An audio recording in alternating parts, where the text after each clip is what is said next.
اگر یہ اس مقدمے میں انہیں ضمانت نہیں ملتی تو پھر پی ٹی آئی کے پاس آپشنز کیا ہوں گے، اور کیا یہ سائفر کیس ایف آئی اے کے دائرہ اختیار میں آتا ہے؟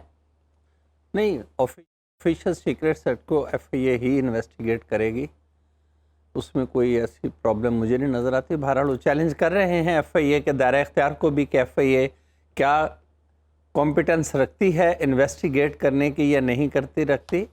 یہ چیلنج ہے ان کا، ابھی دیکھا جائے گا ہائی کورٹ کے سامنے کہ یہ لافل انویسٹیگیشن ہے یا نہیں. اگر لافل انویسٹیگیشن نہ ہوئی تو یہ اسٹرائک ڈاؤن ہو جائے گا چارج فار ٹائم بینگ. جو نکات سلمان صفدر صاحب اٹھا رہے وہ تو ایسے لگتا ہے کہ وہ اسٹرائک ڈاؤن ہوں گے کیونکہ وہ چھپا کے رکھا اور غلط استعمال کیا. وہ کہہ رہے چھپا کے رکھنے والی تو کوئی بات ہی نہیں ہے. وہ اور طرح سے بات کر رہے ہیں. وہ کہہ رہے ہیں کہ اس ڈاکومنٹ کو ڈی کلاسیفائی کر دیا گیا تھا، اس کے بعد اس کے کنٹینٹس پہ گفتگو کسی سیکریٹ ایکٹ کی خلاف ورزی میں نہیں آتی. ان کا فہم یہ ہے کہ it was no more a confidential document, اس لیے یہ اسٹیٹ سیکرٹ نہیں رہا تھا جب کیبنٹ نے یونینیمسلی اس کو ڈی کلاسیفائی کیا گیا تھا. جو الزامات ہیں وہ یہ ہے کہ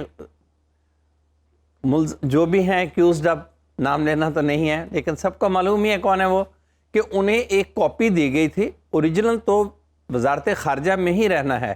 یہ ڈی کوڈڈ کاپیز آتی ہیں جو کنسرن لوگوں کو محدود تعداد میں دی جاتی ہیں تاکہ وہ پڑھ لیں اور سمجھ لیں.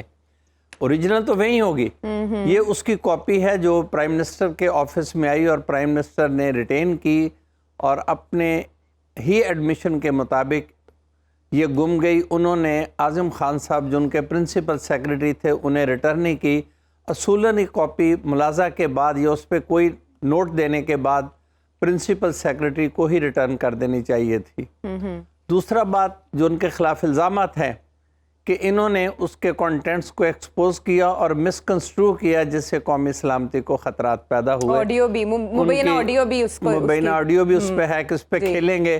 انہوں نے مس کنسٹرو کیا یعنی کہ بدگمانی پیدا کی گئی، انہیں غلط معنی پہنائے گئے. دوسرا سلمان صفدر صاحب کا تو تھا کہ یہ چارج ہی گراؤنڈ لیس ہے چونکہ یہ کانفیڈینشیل ڈاکومنٹ رہا ہی نہیں تھا. بالکل. اور بعد میں تو ٹویٹر پر بھی وہ بہت سرکولیٹ ہوا، کچھ صحافیوں کی جانب سے کہا گیا ہمارے پاس بھی کاپی، ہمارے پاس پانی میں مدھانی بن گئی اب تو یہ. ہاں نہیں باب وہ ایسے ہی ہے، لیکن ٹرائل جو ان کا باقی ہے کہ پریزن میں ٹرائل ہوگا کہ نہیں ہوگا. انہوں نے یہ پٹیشن بھی فائل کی ہے. اچھا ماضی میں ایسا ہوا ہے کہ جیل میں ہی ہو ٹرائل، ایسے ہی ہو؟ ایک نہیں 20 ٹرائل ہر وقت ہوتے ہیں. بہت ساری جیلیں ہیں، کوئی ایک رہ گئی ہو جس میں اب باقاعدہ سابق وزیر اعظم کا کوئی نہیں ہوا. سابق وزیر اعظم کتنوں کے ٹرائل ہوئے ہیں. یہ ٹرائل انہوں نے place of trial federal government home department determine کر سکتا ہے، پرومس میں بھی کرتے ہیں. بے شمار لوگوں کے ٹرائل پریزن میں ہوئے ہیں. جہاں بھی سیکورٹی رسک ہوتا ہے ان کے ہوتے ہیں. کنڈیمڈ پرزنرز کے ٹرائل پریزن میں ہی ہوتے ہیں. اور ہر پریزن میں اب تو ایک کورٹ روم بنا ہوا ہے اور کوٹ لکھپت جیل میں تو ایک ہائی سیکورٹی پریزن ہے، اس کے اندر ایک ہائی سیکورٹی کورٹ روم بھی ہے. تو اب جتنے بھی نئی بلڈنگز ڈیزائن ہو رہی ہیں پریزنز کی، وہاں سب میں کورٹ روم ڈیزائن کیے گئے ہیں. پریزن میں ٹرائل بذات خود اللیگیلٹی میری نگاہ میں نہیں ہے. Place of trial can be determined by the government and the high court. High court اگر چاہے تو اسے کورٹ روم میں منتقل کر دیتی ہیں. لیکن ایک بات تھوڑی سی متضاد ہو جاتی ہے ان کے نقطہ نظر سے. 20 ڈیٹس آف ہیئرنگ پہ پیش نہیں ہوتے رہے اس ایکسکیوز کے ساتھ کہ ہمارے سیکورٹی کنسرنز ہیں جی، ہمیں موومنٹ میں مشکلات ہیں، ہم موو نہیں کر سکتے جی. اب اگر پریزنٹ ٹرائل نہیں ہوگا تو پھر ڈیلی یا الٹرنیٹ ڈیز پہ یا جو بھی courts dates of hearing fix کریں گی موومنٹ ہوگی، پھر سیکورٹی رسک کی بات ہے. بہرحال یہ معاملہ اب کب ہائی کورٹ میں فکس ہے، ہائی کورٹ اس پہ اپروپریٹ آرڈر کر دے گی کہ place of trial prison appropriate place of trial ہے یا نہیں. یہ کہنا کہ پریزن میں ٹرائل ہو ہی نہیں سکتا اللیگل ہے، تو سینکڑوں لوگوں کے اب بھی ٹرائل روزانہ ہو رہے ہیں. اب یہ دوبارہ مقرر کرنا سماعت کے لیے کیا ظاہر کرتا ہے؟ اور نیب ترامیم کیس میں جسٹس منصور علی شاہ کے ریمارکس ان پہ بھی روشنی ڈالیے. ویسے آپ کو ایک مفت کے وکیل مل گئے ہیں، آپ مطلب قانونی مشورے مفت میں لیتی رہتی ہیں. آڈینس کے لیے آپ دیکھیں نا اتنے بیش قیمت رائے ہمیں مل جاتی ہے. ہمارے پاس جنرل بھی ہیں، ہمارے پاس وکیل بھی ہیں، ہمارے پاس جرنلسٹ بھی ہیں، ہمارے پاس ساری ویرائٹی ہے. اس دکان میں آپ کو سب ملے گا. ڈپارٹمنٹل سٹور ہے یہ. ڈپارٹمنٹل سٹور ہے. نہیں یہ کیس فکس تو ہونا ہی تھا ایک دن, یہ کافی عرصہ سے پینڈنگ تھا, بہت پہلے سے فکس ہونا چاہیے تھا. اس کے کوئی لیگل کانسیکوینسز بھی تھے ڈائریکشن کے وائلیشن کے, لیکن اب اس مرحلے پہ جا کے ہو رہا ہے کہ جسے شاید اب فریز کر دیا جائے اور جنرل الیکشن پہ بات ہوگی, چونکہ وہ پٹیشنز اب سپریم کورٹ میں آ گئی ہیں کہ الیکشن کمیشن جنرل الیکشن کی ڈیٹ دی اور 90 دن کے اندر الیکشن کروائے جائیں.